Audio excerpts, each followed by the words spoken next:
5 is the time right now. During this pandemic, some of you might be wondering whether you should refinance your mortgage as a way to help you rebound. For that answer, we get a little insight from our sister station in Detroit.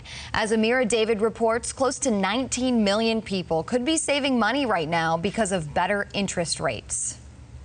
I was able to refinance my home loan from 3.5% to 2.5%. Well, the current rate that I've been at was 3.625. I was able to lock in a new one at 2.9. They're the real home refi stories of Metro Detroit. Rachel James lives in Livonia, Seth Giersdorf in Howell, but both are looking ahead to more breathing room in their budget. There's a lot you can do with the extra cash. Seth was just 3 years into his 30-year fixed-rate mortgage in his new Howell home. He didn't pursue a refinance last year, in doubt he could pull in a good rate, but soon changed his mind. I went into it saying if I could save $100 or more a month, it'd be worth it. It turns out the savings were far more, at $275 a month, which he now plans to use to help pay down some family bills.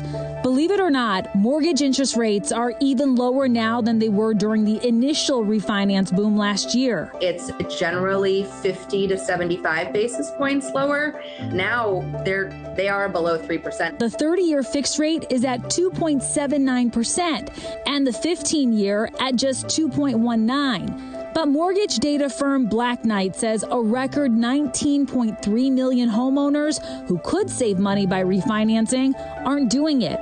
Meantime, in a recent survey, nearly 32% of you told me you're not even considering it. Andrea Mosier of Lake Trust Credit Union says the worry is often driven by misconceptions. And there are people who are like, oh, I don't want to extend my mortgage. I want to pay it off and move on. You can do your mortgage for whatever term you want to. There's also a lot more flexibility in the rates when you're willing to shop around and negotiate. Why can one person get you a rate that another person can't? Sometimes it depends on what programs they offer. Different lenders can offer you different credits to offset the closing costs, which can be as high as 2 to 6%. I was able to negotiate a little bit more in lender credit and get the rate where I wanted it. But while there's a lot working in your favor, with closing costs high, there are scenarios in which you should avoid refinancing altogether.